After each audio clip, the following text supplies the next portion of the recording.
Good afternoon. I'm Leah Valdez. I'm head of the Marketing and Sales Division, and I'm about to discuss the Procurement Service, the legal basis, the highlights and developments, and the procurement solutions that we are currently offering. First of all, how did the Procurement Service come about?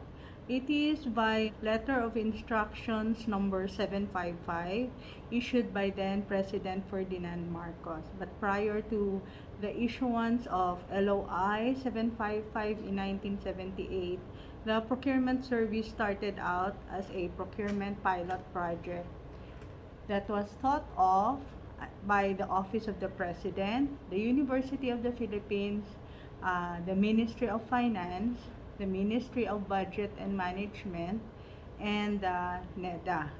Those were the offices that originally thought of centralizing the procurement of common office supplies.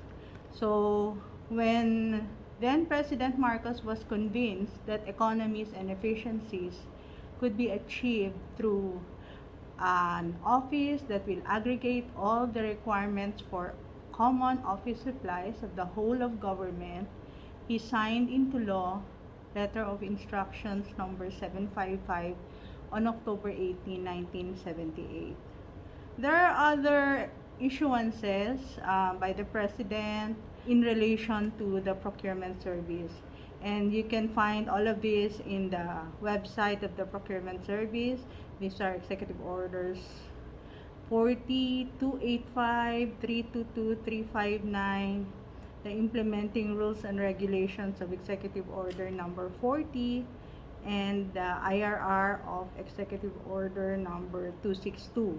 These issuances are also available in our website in case you want to read through all these issuances. I just would like to emphasize EO 359 issued in 1989 because this contained very important provisions that client agencies should understand about the procurement service. For example, the preparation of the annual agency procurement program, or what we now know as the APP-CSE, APP for Common Supplies and Equipment, had its beginning since 1989. So way back then, requirement na po ito na isubmit ng mga client agencies sa procurement service.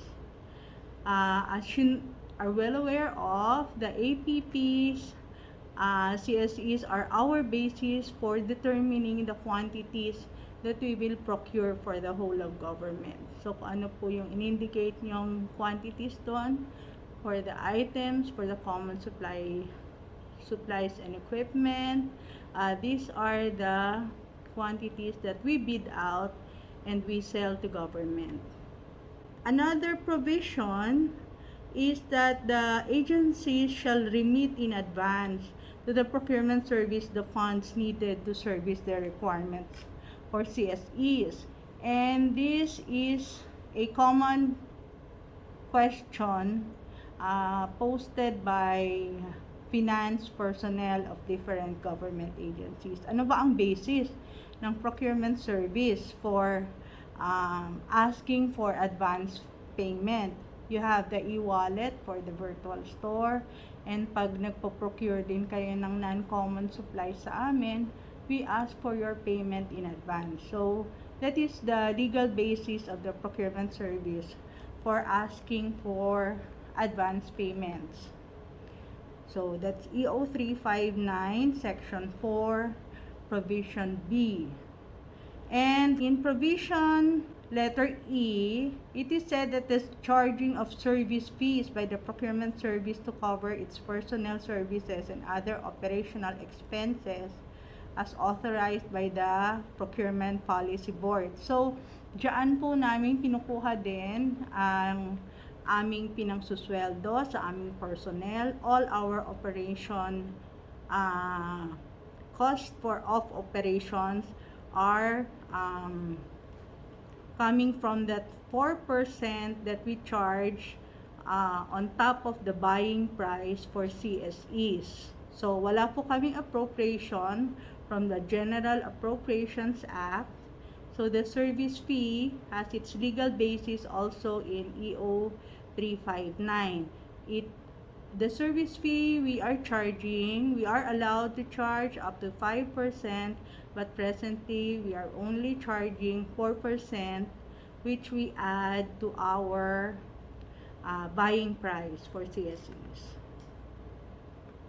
So I hope those matters are clear to our client agencies. Pag natanong po ulit kayo ng inyong finance division, ito lang po ang babalikan natin na issuance, EO 359. In RA 9184, of course, this is the Government Procurement Reform Act.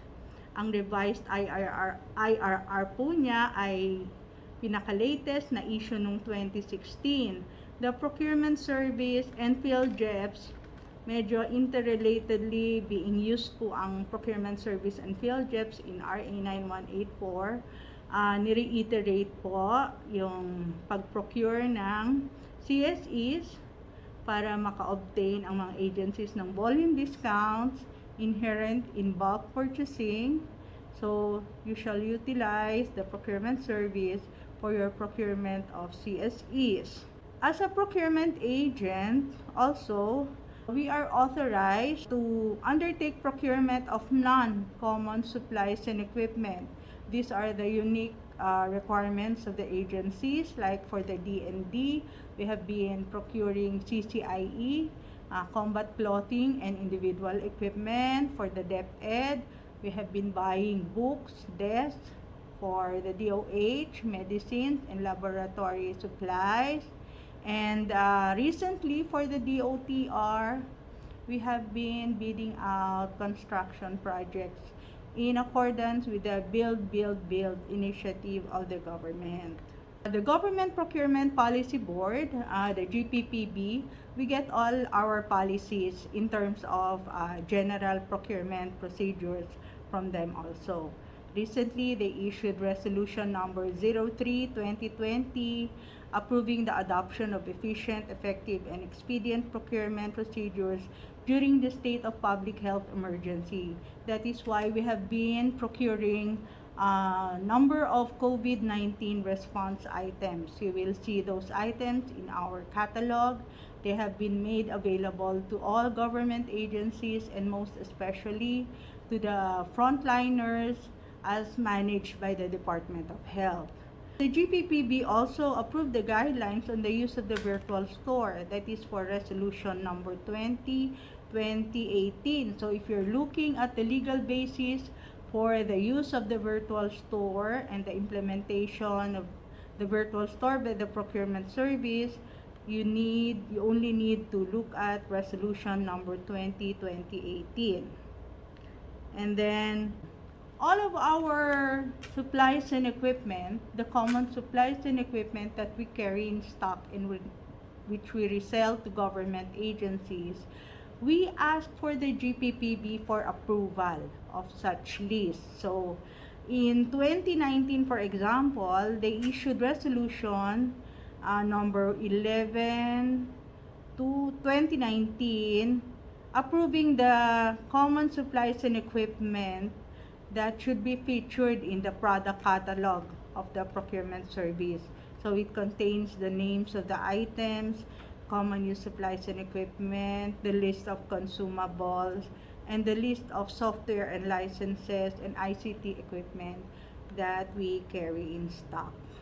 So these are all the legal bases when we're talking about the Procurement Service.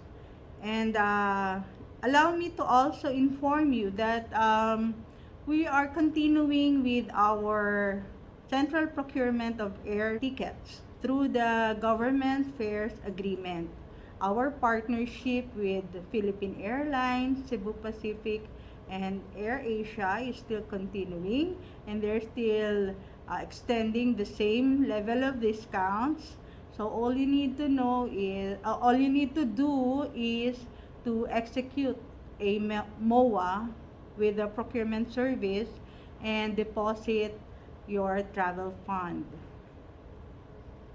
It will be explained later by marketing staff on how you can go about with registering your agency in the government fairs agreement. We have likewise procured centrally motor vehicles for the government, and recently we are glad to inform you that although restrictions have been made regarding procurement of vehicles under Bayanihan 1, the government is actually considering again the centralized procurement of motor vehicles. We'd like to invite you to visit our websites every now and then so that you will be advised as to when we will resume with the central procurement of motor vehicles. Presently, we are likewise operating the retail store for government employees. This is an initiative that we are doing so that government employees like us and from other agencies, if they present their government ID, they can avail of the items that we are selling to government agencies, to their offices. Like if you want to buy a desktop, a laptop, you want to buy the furniture cleaner, the disinfectant, which we are offering at very, very low prices when you compare to supermarkets and IT stores. You can avail of the discounted prices, and all you have to do is go over sa procurement service. So these are the savings that you will realize. We have conducted market surveys. We have scanned the retail market and compared our buying prices and selling prices as against these prices in the retail market. And that ends my presentation.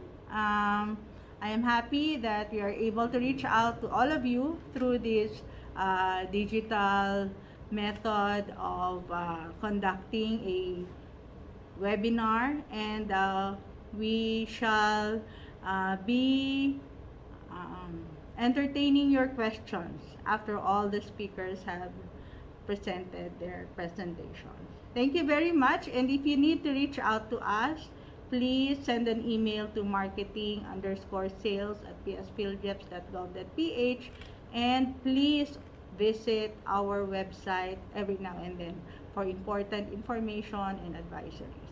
Thank you very much.